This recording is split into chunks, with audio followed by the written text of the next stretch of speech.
gitu kan. Tapi ya sudahlah gitu ya, nggak hadir di Muhammadiyah, tapi kan nanti ada sesi debat Capres-Cawapres sehingga orang jadi penasaran gitu. Nanti kalau debat Capres-Cawapres ini akan menarik sekali, kayak apa penampilan Gibran menghadapi Pak Mahfud dan Caimin misalkan gitu. Apalagi ada lembaga survei atau pengamat yang menggadang-gadang bahwa IQ Gibran ini jauh lebih tinggi dibandingkan Pak Mahfud. Itu kan membuat orang jadi penasaran juga gitu ya. Wah, sehebat apa sih gitu kan.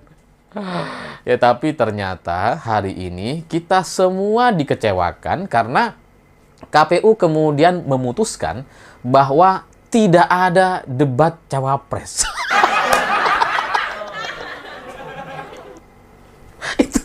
itu ibaratnya gitu ya. Kita udah setia dengan pasangan, udah nunggu nih tinggal beberapa hari kita akan bertemu gitu ya. Tapi kemudian pasangan kita memilih jalan lain. Memilih orang lain gitu. Sehingga kita nggak jadi ketemu. Perasaannya mungkin seperti itu gitu. Kita udah nunggu-nunggu nih. Nggak jadi. Karena KPU menghapus debat cawapres gitu ya. Dengan alasan bahwa kita ingin mengubah formatnya katanya. Kalau mereka ditanya kenapa kemudian menghapus debat cawapres, enggak. Kita enggak menghapus katanya. Ada debat capres, debat cawapres itu ada, hanya diubah formatnya.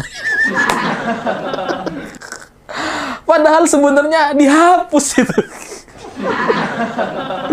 Ya karena KPU kemudian mengubah formatnya dengan format berpasang-pasangan. Jadi nanti dari 5 kali debat capres gitu ya, itu akan terus bersama-sama gitu ya. Capres-cawapresnya akan terus berdampingan dan selalu tampil bersama. Tergantung sesinya katanya. Kalau lagi debat capres, maka capres lah yang akan lebih sering berbicara katanya. Kalau nanti debat cawapres, itu nanti akan lebih sering berbicara adalah cawapresnya. Tapi tetap didampingi sama capres. Ya itu namanya bukan debat cawapres.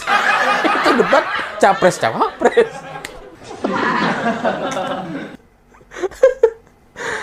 Tapi begitulah situasi di negara kita hari ini gitu ya.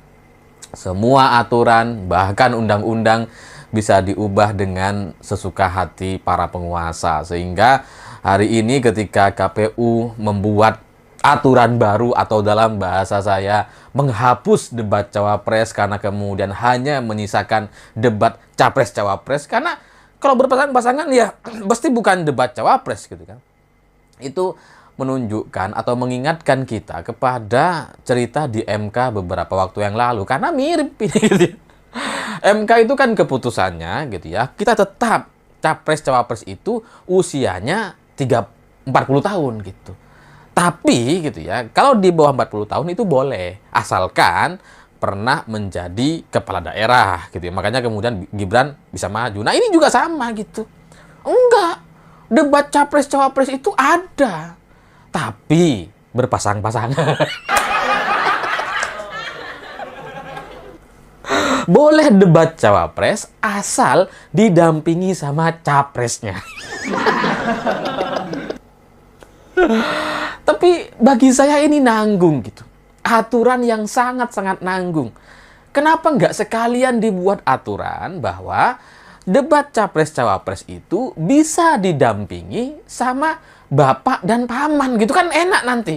Pak Jokowi sebagai presiden mendampingi Gibran gitu ya. Nanti Paman Usman sebagai mantan ketua MK mendampingi Gibran. Ini kan akan lawannya Pak Mahfud, mantan ketua MK. Boleh nanti didampingi sama itu Paman Usman gitu kan. Kan mantan ketua MK juga. Jadi ya bisa head to head gitu. Nah, nanti kalau giliran debat capres gitu ya, nanti Pak Jokowi yang mewakili ini Gibran. Yang mana tahu pertanyaan-pertanyaan Pak Ganjar susah gitu kan. Ya, Pak Ganjar kan sudah pernah di anggota DPR, kemudian jadi gubernur 2 periode. Pak Mahfud juga pernah di DPR, pernah dia hakim MK gitu kan. Jadi ya mungkin mereka punya pertanyaan-pertanyaan, atau semudah-mudahnya pertanyaan Ganjar dan Pak Mahfud kepada Gibran itu tetap saja akan sulit untuk dijawab. Makanya kemudian butuh pendampingan. Kenapa nggak sekalian gitu? Nanti didampingi sama bapak, ibu, dan paman gitu ya, supaya debat capres cawapres ini bisa aman lah, tidak terlalu memalukan gitu kan. Ya, ini bagi saya adalah aturan yang nanggung gitu ya. Kalau orang licik itu harusnya nggak nanggung, ini nanggung nih. Kenapa nggak sekalian KPU mengubah aturan debat capres cawapres itu diganti gitu ya, diganti sistemnya.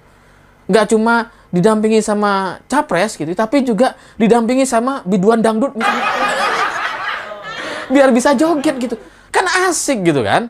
Kalau capres joget gitu ya, kalau kita cuma ngelihat capresnya itu jelek, nggak menarik gitu. Yang katanya orang gemuk, yang katanya orang gemuk dan sebagainya, letoy gitu kan.